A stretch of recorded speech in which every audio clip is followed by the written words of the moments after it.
screen in my face? No, just your screen. Just your screen. Oh, okay. It's so weird. Hi, Rose. Hi. I didn't even know you were there because I just saw your screen. Yeah. And I can't see you guys, so it's strange. Okay, well, we are live now.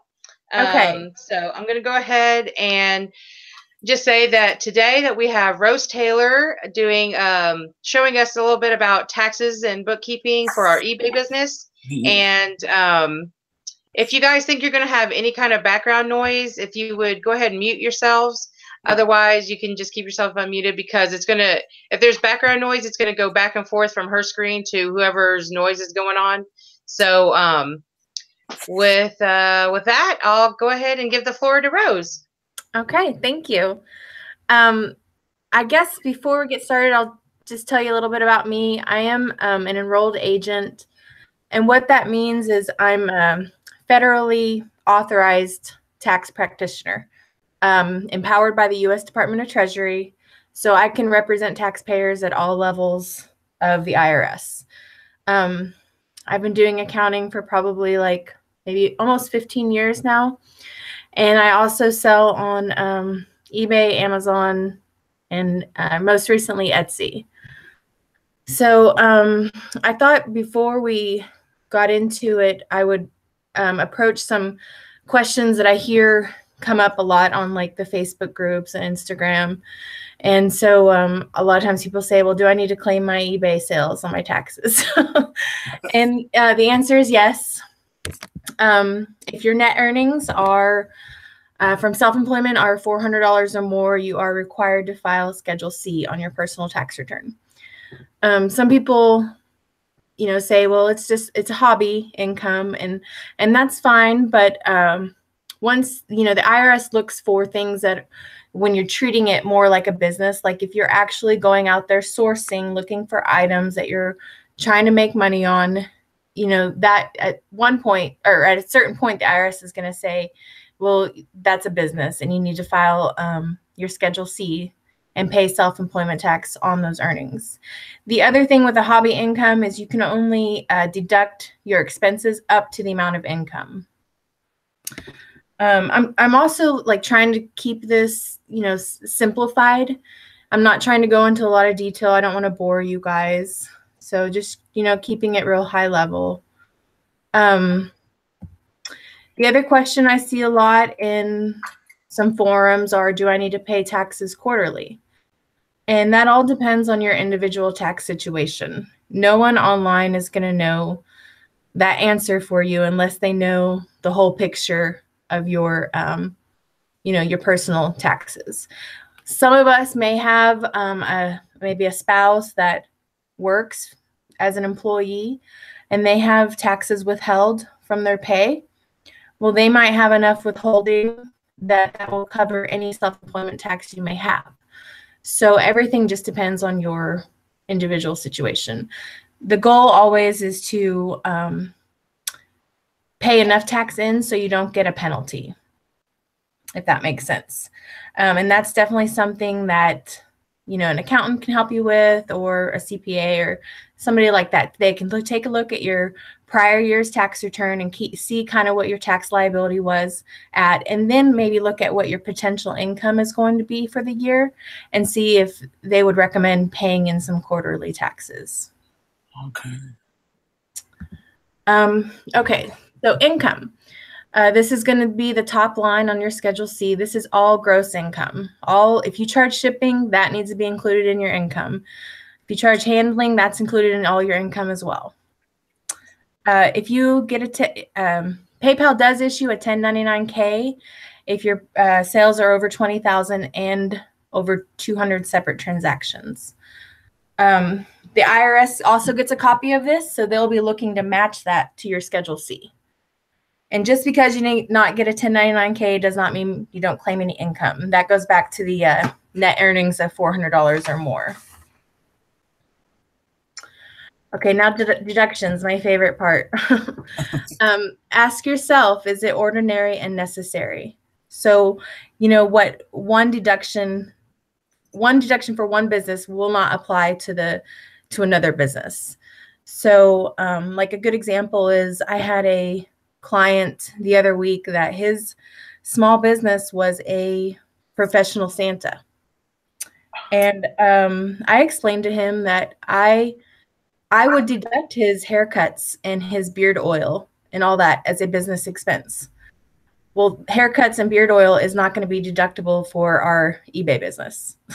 Okay. So it's just not ordinary and necessary to our business.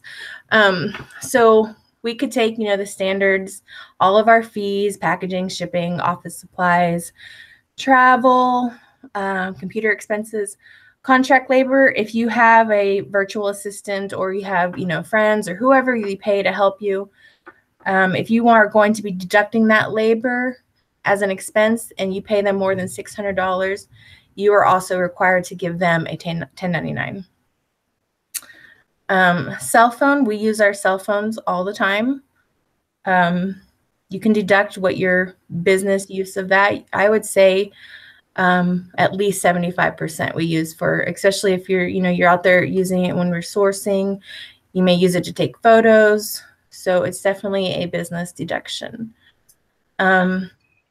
Another thing that you might consider is like if you wash your clothes prior to listing them. Maybe I've even seen washer and dryer being a deductible expense in this business.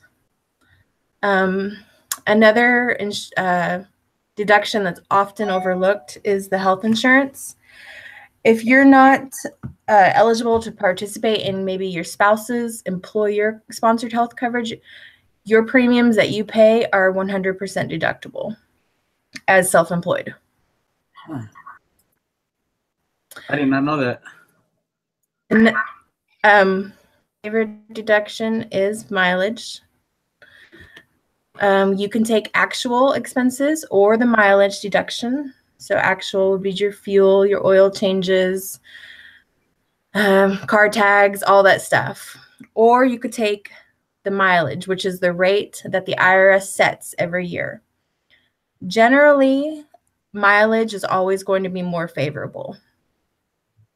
The app I recommend is Mile IQ. It's really easy. You don't even have to turn it on when you hop in your car. It just knows. And then at the end of the day, when you're done, with all your runs, it pulls up everywhere that you went and you swipe left or right, depending on if it's personal or business. So that's one thing that you really want to definitely keep track of if you're not already. It's not good just to take a guess at it. I have seen mileage be questioned in an audit several times. And basically the taxpayers have to go back and recreate all of their trips, where they were going and what they were doing for their auditor. And I think Mile IQ, I want to say I paid like $20 for the year for mine. It's not a whole lot, and it's a deductible expense. Next good deduction is the home office. So most of us office out of our home. So ta-da, tax deduction. There's two methods you can take, the simplified or actual. Simplified is good because you don't have to create a separate form when you're filling out your taxes. It's just real easy, $5 per square foot. The maximum square feet is 300 square feet. Or you could take actual, and this is good if you have like a storage space. Maybe you use one room for storage and another room for an office. That's going to be over 300 square feet. So actual would be more favorable for you. That's where you add up all of your personal home's expenses. If you have mortgage interest or if you pay rent, utilities, repairs and maintenance, all your property taxes, everything that goes into maintaining your home. Then you take your total square footage that you use for business and divide it by the total square footage of your home to get to a percentage. So you take a percentage of all those expenses. And that's going to be more favorable than the $5 per square foot method. Okay, next, cost of goods. This is the big one. We spend so much money sourcing. You can't deduct the cost of your inventory until it's sold. Now with our business, it can be difficult because we're not buying widgets. We're not buying items that always cost $5. We're buying a lot of different unique items that all have prices all over, every place. So, but the important thing is to stay consistent and conservative with your inventory tracking. I have seen some people do have an Excel spreadsheet and they keep track of every single item that they buy and their costs. That's awesome. I don't do that personally. I don't want to put the time into doing that, and it's not necessary. So I have a conservative value. When I do my ending inventory at the end of the year, I say conservatively, every item I purchased was $5. And I make sure that as of December 31st, I have an accurate inventory count. That's how you get to your year-end inventory. So my example here is if you bought $5,000 worth of items in the year, and at December 31st, you have $5,000 or $500 left, your cost of goods deduction on your tax return is $4,500. Okay. Next page. Oh, bookkeeping. And if I'm going kind of fast, I figure after this you can ask me questions or anything like that, so we can discuss it all. With bookkeeping, it's best to create a plan and stick to it. Like, you can dedicate a day of the week that you're just going to keep up with your bookkeeping. It makes tax time so much easier when you are organized and you're prepared.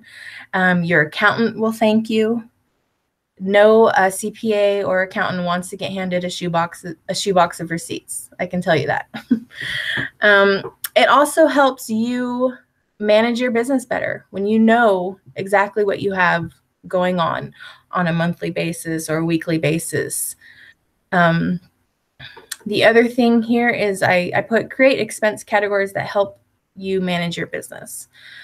When you do your actual taxes, the expense categories are pretty general. So it'll be like cost of goods, or it'll say supplies. But it helps you to manage your business knowing in detail how much you're spending at a certain place, or how much you're spending on tape. Then by all means, separate that out. But don't get too, nitty gritty to where it's costing you more time, I guess is my point there.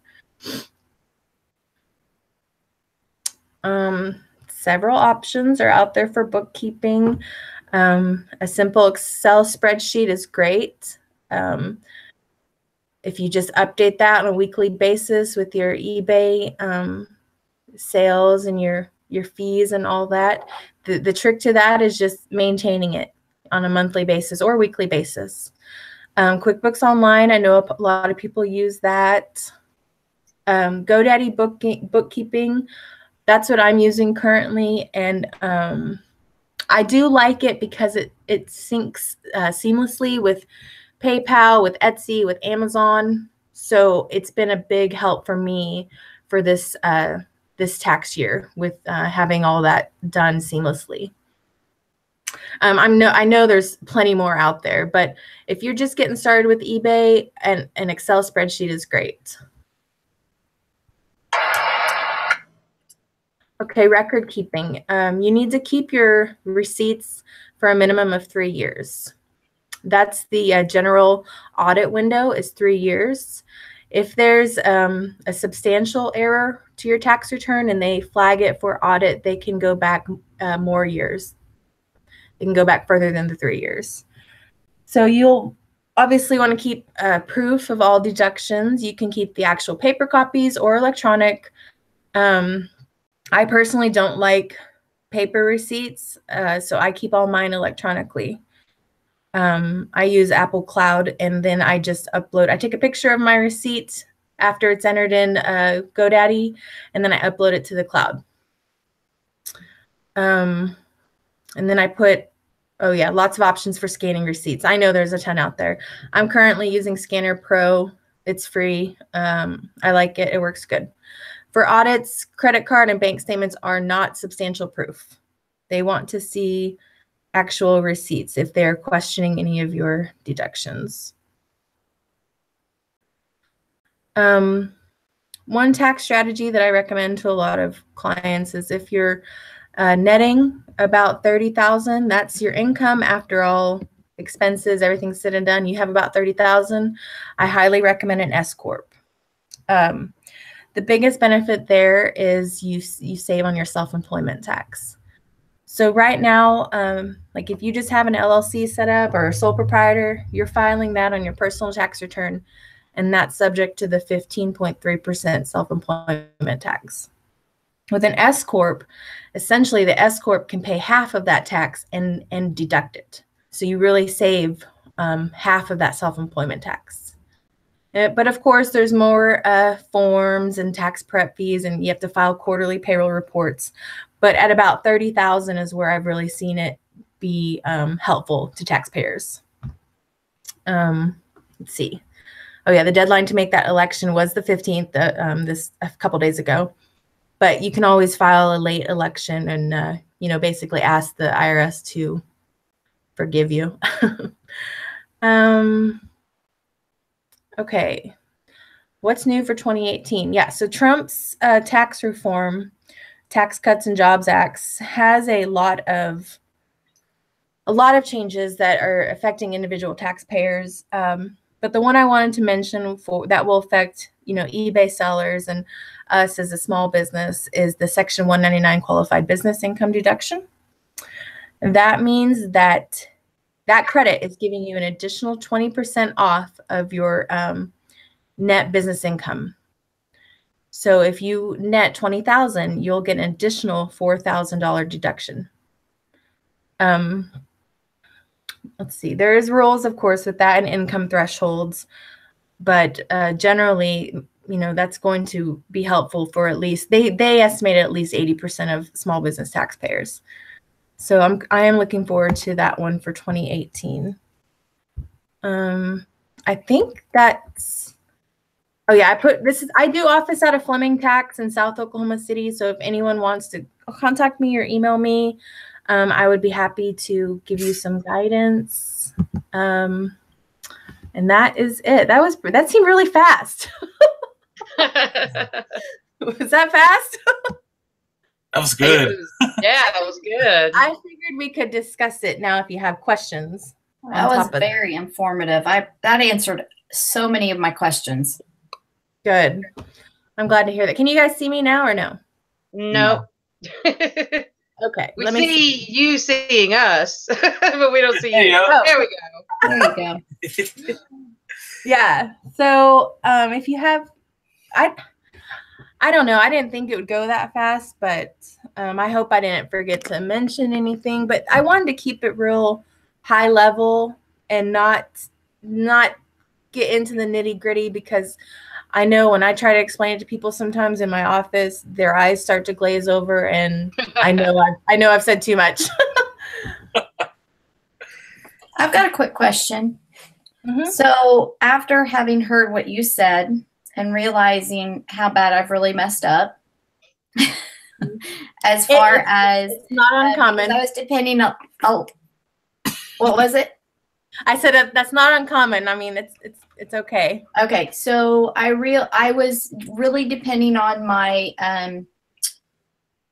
account and my PayPal to kind of show, and my eBay basically to show what I've sold, and then my purchases, and then balance them out that way. But you're saying we need the receipt copies, correct? Of your purchases? Mm-hmm. If you were in an audit situation, Right. that would be proof. And the chances of being audited are really pretty slim. Mm-hmm. They don't, if you're under $200,000 in income, Mm-hmm. the chances are pretty slim. Okay. Now, there are certain things that people do by mistake on their tax return that throw up red flags. Mm-hmm. A good example of that is ridiculous amounts of mileage. people see, you know, that's a big red flag. To me, you know, over 20,000 in miles is a lot. Unless you're like, oh, go ahead. I'm sorry, you can go ahead. Oh, I was going to say, like, unless you're like a traveling salesperson who has to drive out of state every single day. I mean, those are probably legitimate miles, but yeah. When I like around summertime, I do a lot of garage sales. What's the best way to keep like a track of that, or like, because we don't get the receipts? Right. The best way to keep track of that is when you go out for garage selling, you take, do you get cash out of your bank? Yeah. Yeah. So get an ATM receipt and just make a note on it of the, you know, it's going to have the date on it, but say cash for garage sales. I mean, that's really the best you can do. Okay. You want to make sure that you're not, they want to make sure that you're not getting cash out, marking it as a deduction and putting it in your pocket. So just make detailed notes as much as you can. Cool. Yeah, I wanted to mention that I use Mile IQ as well, and it is absolutely amazing because I am the most horrible at remembering to write down my mileage and write down anything that has to do with mileage or driving. I mean, I am so horrible. I 100% forget. And with that app, it has made it extremely easy. And I love it. I absolutely love it. It is worth more than the $20 a year. It is. You guys got to get it. Yeah. Because all you got to do is like it'll show, and you can even name. You know, if you go to a certain place very often, it tells you. I think anytime actually you can name a location. Like I've named my daughter's school because I've gone there. But it's really cool because you just swipe left if it's personal or swipe right if it's business, and it keeps track for you. And then at the end of the year, you can. Well, probably anytime you can pull up a report. Like whenever I did my taxes, I sent a report to my email address, so I had a report, and it automatically separates my personal and my business, and it just made it, oh my gosh, so easy. Love that app. Yeah, it's really good. It's a lifesaver for sure. I need to get that one. And it lets me like record, like if I ignore it for days or weeks or months, which I've had before, I can go back in it, and it does a little reminder every once in a while. You had 6 drives today. Do you want to classify them? And sometimes I'm like, nope, not today. But I can always go back and classify them later, anytime, actually, come to find out. So I absolutely love the app. So is there any other apps that you recommend that are good, like that helps us with our taxes or anything? I mean, I know both GoDaddy and QuickBooks Online have apps, and I even think QuickBooks Online has a mile tracker in it. Scanner, like I mentioned earlier, Scanner Pro, that's the one where it's just you just snap a picture of your receipt, and then you can save it wherever you like. Once you have a picture of your receipt, do you still keep the receipt or you throw it away? I put it in the trash can. Okay.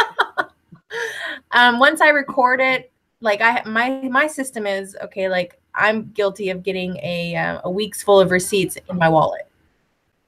So then at the end of the week, I kind of go through and I update my GoDaddy bookkeeping with those receipts, and then I snap pictures of them and upload them to cloud. I use I have an iPhone, so I pay Apple an additional 99 cents a month for the storage on Apple or iCloud, whatever. I don't know what it's called. But and then from my phone, I just upload it there. And within the cloud, I have different folders set up. Like one's my eBay, one's my Amazon. So that way I can at least identify them if I need to pull them up. And then even within that folder, I'll pull up, okay, this one's office supplies, this one's cost of goods. So, you know, I want to be able to access them if I need to. By the way, it looks like we have somebody else here at the TFA. Is that Tiffany? Is that you, Tiffany? You look like you're muted and your video's not on. But you're here. I think it says Brandy on mine. Yeah, it says Brandy. Mm-hmm. Oh, it does. Why can't I see that? Put your mouse over top of it. Oh, okay, I see it. Brandy? Hi, Brandy. You're muted. And your video's not on. If you are wanting to know how to unmute I think you could just click on your picture, can't you? I don't know. Or there's a thing above, right? It's up at the Does everybody top. have that too? Yep. Okay. Well, you can stay on and still be muted. Just let us know if you need help. I'm also keeping an eye on our group on Facebook. So if anybody has any questions or having a hard time getting in, I'm trying to keep an eye on that as well. So Brandy, if you're having a hard time, you can message me on Facebook or just in the group or whatever. I'm keeping an eye on all that stuff. How do you turn the chat on? On this, isn't there a chat that was on the side last week or the 2 weeks ago? For YouTube? No, for this channel. Oh, yeah. I know what you're talking about. You go to the left, and it's the very top thing on the left. Oh, there it is. Got it. Yeah. Okay. Thank you. You're welcome. If you guys think of any tax questions or anything like that, feel free to post them in the group, and I'd be happy to answer them. And see, that's pretty awesome that you did this for us, Rose, because a lot of the YouTubers that sell on eBay, they don't want to talk about taxes. They don't even want to touch it. And I understand because it's kind of different for everybody, but you covered what is very general for all of us that we need to know. And I just truly appreciate that because you weren't scared to do it because it seems like a lot of people were kind of scared to do it. But well, and yeah. I understand why a lot of people, wouldn't want to because it's not their profession, if they're not doing taxes. That makes sense. I'm not going to go in here and talk about legal issues for eBay sellers. I'm not your girl for that, I've got a quick question. That Schedule C, is that pretty easy to do on, I started my taxes on, oh goodness, it was an online thing that I'm just doing myself. Will it just automatically take you through the steps? Yeah, I know, like TurboTax and like free tax. TurboTax kind of walks you through it, asks you questions, and yeah, so you should be able to get along. It can get confusing with the home office. It can get confusing with the auto part because a lot of times people, what I've seen is they bring me their fuel receipts, and so they start to think that they can deduct their fuel and mileage. So you just don't. Yeah, you definitely don't want to do that. But yeah, I think TurboTax is good for a simple Schedule C. Another question that I had, you had mentioned that you can only, what was it? You can only, with your inventory that you've sold, you can only use that as a, can you kind of highlight that again? Explain that. I'm not even able to even reiterate what you said because it threw me off. So, in our business, selling on eBay, we're not buying items that are just $5 or whatever. They're not certain SKUs that cost this amount. They're all different. So, but technically, you're only supposed to deduct your cost of goods when that item has sold. If you're not, you're overstating your cost of goods. Okay. So, and I realize that that's difficult to do unless you're keeping track of every single item. That's why I personally use a conservative method. I say that everything is like, I think last year I did $450 or something like that. Now, this PowerPoint I did is just on eBay. Amazon is a completely separate beast.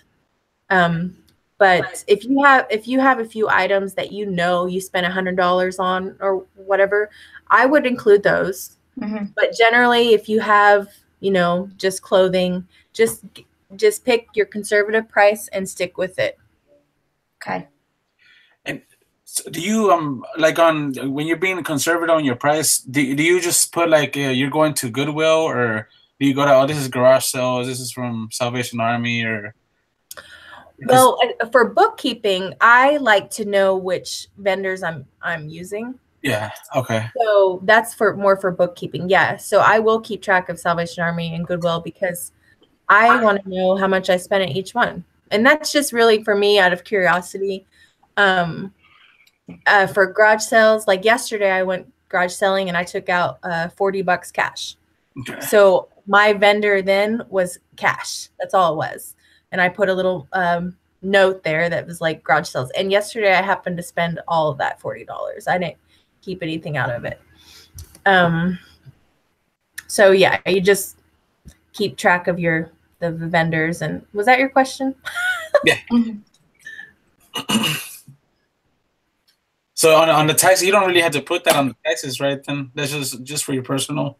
That's just for for taxes. All they want to know is a dollar amount. How much did you spend? Cool. Yep. What else you got? I've got so much. Well, just to let y'all know, I did get a message from Brandy, and she just does not have a webcam or audio right now, but she says she's learning a lot and very happy that she's on, and we're happy that you're on with us too, Brandy. Yay.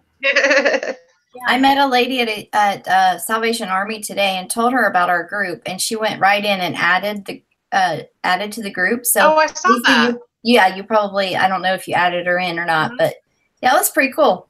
So, awesome. Thanks, Rebecca. Yeah. We're getting out there.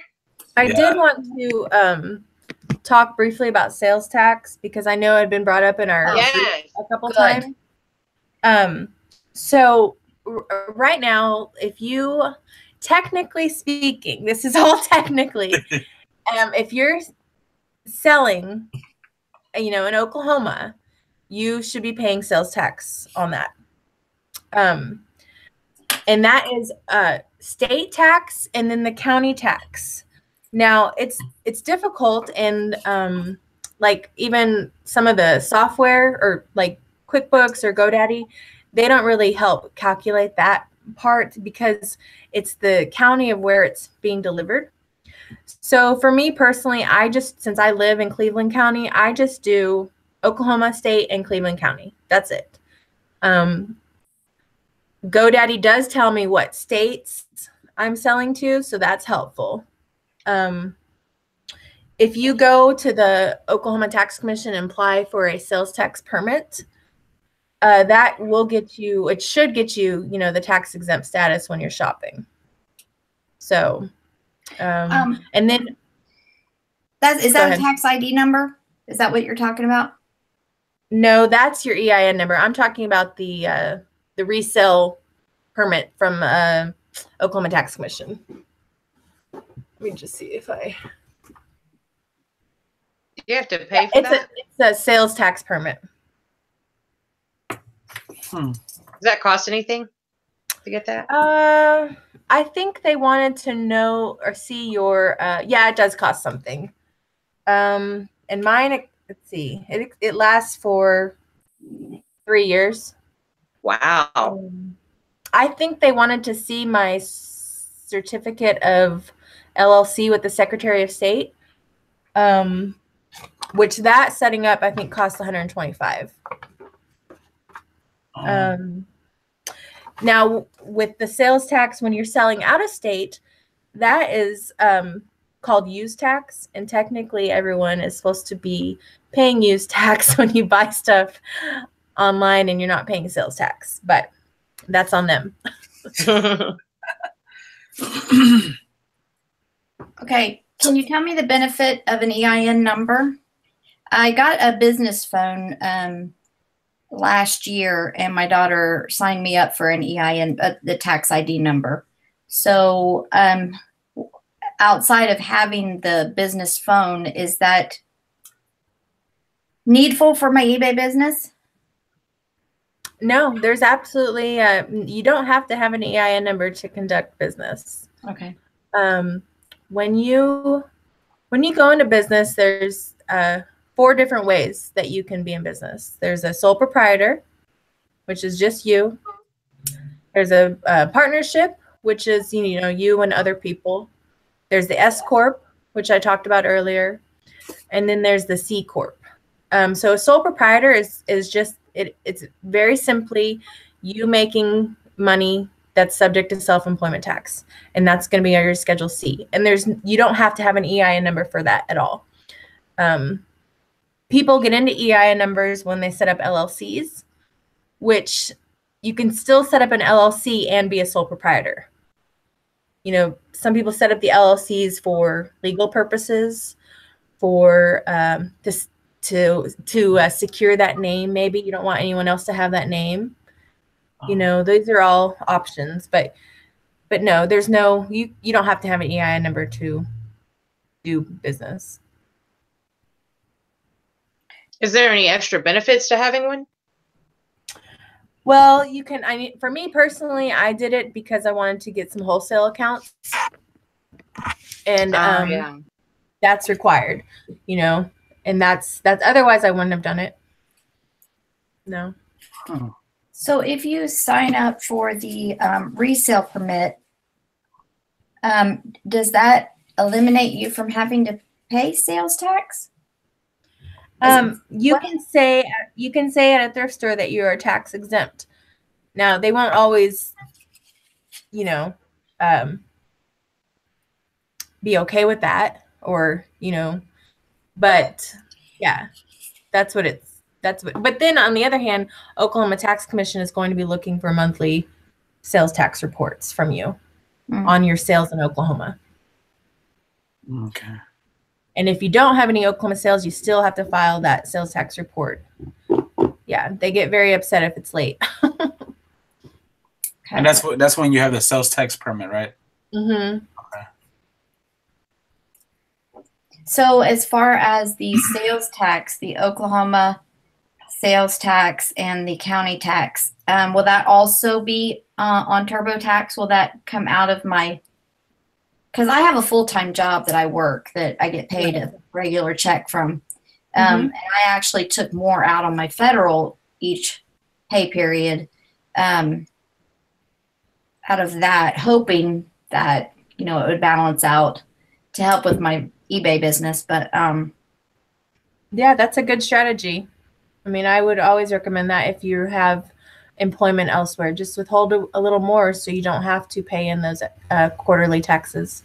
Now, as far as the state tax, though, will that, once I put all of my numbers in, it will automatically tell me what I should be paying in my state tax and my county tax, right? It'll come up through there. When you are setting that up in the TurboTax. How will I know what kind of sales tax that I need to pay? Oh, okay. Okay. So the sales tax is not going to be on your personal tax return. Okay. That's just a monthly form that you file with Oklahoma Tax Commission. Woo. Okay. I don't know. I'll have to go look. I don't know if eBay provides a sales report by state. I don't know. I know GoDaddy does. So that way I can look and see where my Oklahoma sales were. It's really, I mean, it's not much. Last month, I think I paid $8 to Oklahoma. Okay. So if you're selling in Oklahoma primarily, yeah, you have to collect sales tax and pay it. Oh, so that is only on what you sell in within the state. Okay. Okay. Scared me. Yeah. No, not on everything. No. Yeah. Like, I'm gonna have a huge state tax bill. And I think on eBay now on your listings you can add the percentages, but I haven't been doing that because I just include it in the price. Really, I mean, I don't want to add that on to the customer, so I just include it in my price. That's pretty much what I do.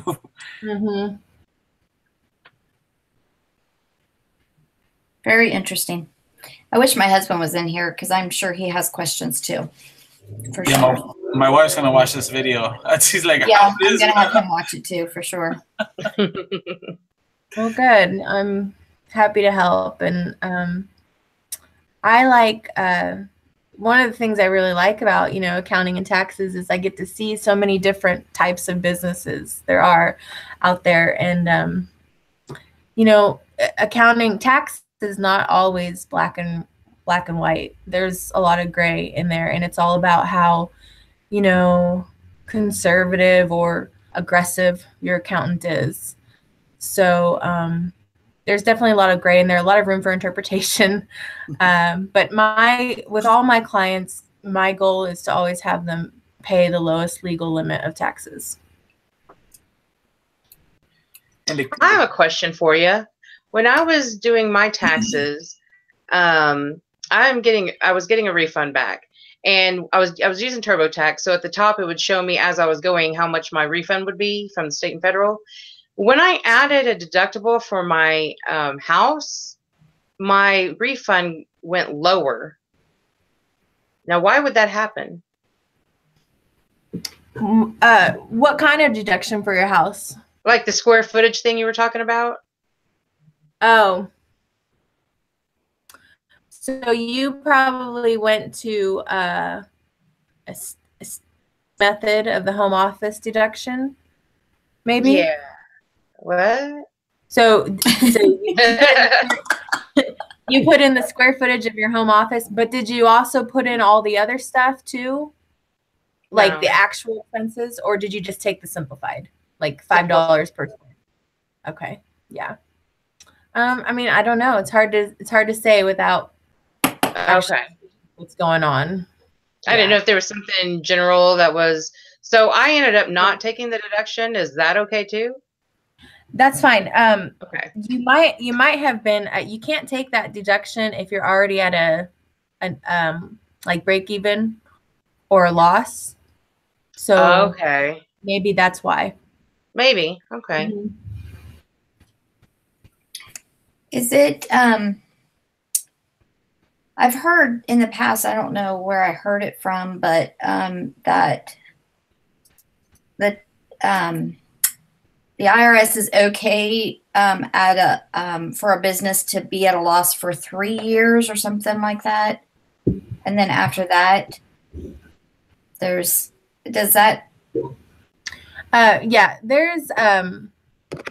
not really any set number, to be honest, from the IRS. What they're more concerned about is that I see this a lot with farms, is that you're not operating as a hobby and taking all these deductions. That's what they're concerned about. So, I mean, if it's a significant loss every year, yeah, I would say that's a red flag. Mm-hmm. If it's, a little bit like, okay, 1,500 here, 3,000 here, that's fine. That's small business for you. Mm-hmm. It doesn't mean that you don't have, basically it doesn't mean that you don't have that cash. Mm-hmm. It means after all your deductions and everything that it technically was a loss. And you might have, equipment that you purchased that you depreciated on. So yeah, I wouldn't be too worried about that unless you're taking significant losses every year. Mm-hmm. And then at that point, the IRS say, okay, why are you in business? Mm-hmm. Yeah. You need to learn something. Rethink your business. I want to say I had that come up with, it was a farm and it was horses. And so they started to say it was a hobby, and because horses are expensive, but they was just turning loss year after year after year. So they eventually were not doing that. So what, you just can't call yourself a business anymore? Is that what you're saying? Well, I'm just saying it was probably more of a hobby. So there's not really any deductible expenses. Oh, okay. Yeah. Yeah. He was probably really into horses and was taking every single expense he could. That makes sense. So with me not having any receipts this year and counting on my account, so how would you suggest that I do that? Because what I've done is gone through and I've looked at my Poshmark, seen how, saw how much I sold there, went to PayPal and went and gathered all those numbers. And then I deducted my bank accounts at all of my thrift store stops. Yeah. I mean, I think a lot of people do that, especially when they're just getting started. Okay. You definitely have proof of income from, Posh and eBay and all that. They're not going to question that. Right. But as far as, just going off of your bank statements, I don't think it would be sufficient. But I'm not telling you not to file your taxes that way. I definitely would. Yeah. Right. Yeah. But so would you suggest that I just take a certain percent? Because I have death piles. I obviously have not. So you would take each item that you've sold and just deduct that $5 per item, and that would be your deduction for. Yes, absolutely. And it's so important to do inventory.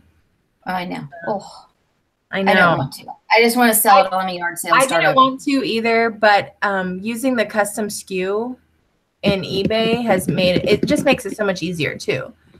And it tells you if you have anything unlisted. If you think it's listed, like it's in the bin, put away, like it's listed, but it's not there, that's a problem. Custom SKU. Do tell. I am ignorant. Do you list from your phone or the desktop? Oh, yes. The phone. Okay. I do both. I do both. That's the biggest flaw with the eBay app, in my opinion. The custom SKU field is not there. So I have to list from the desktop. I create my drafts from my phone. Like I take my photos and then I create a draft from the app and then I save it. And then once I go on the desktop, I finish that listing. There's a field in there called custom SKU. So I can put the number that whatever bin it's in. And that way, when the item ships, I know exactly or when the item sells, I know which bin to pull it from. Oh, wow. I had never done that. It has saved so much time with shipping.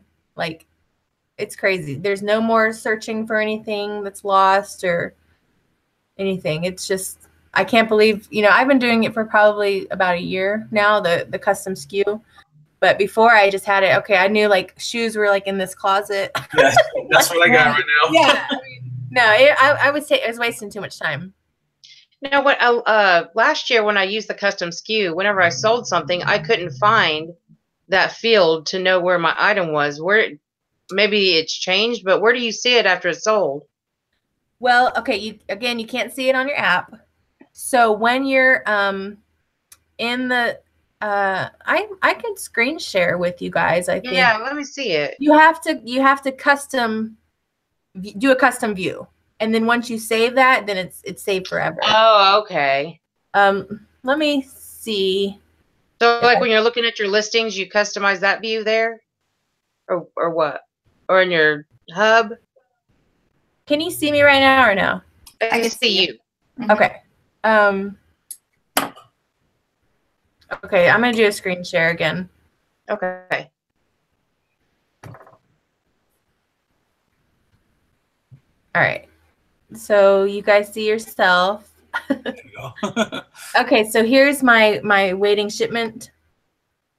I have 2. So, and see this field right here that says custom label SKU? Yeah. So you can see that's, okay, I know those shorts are in tub A6.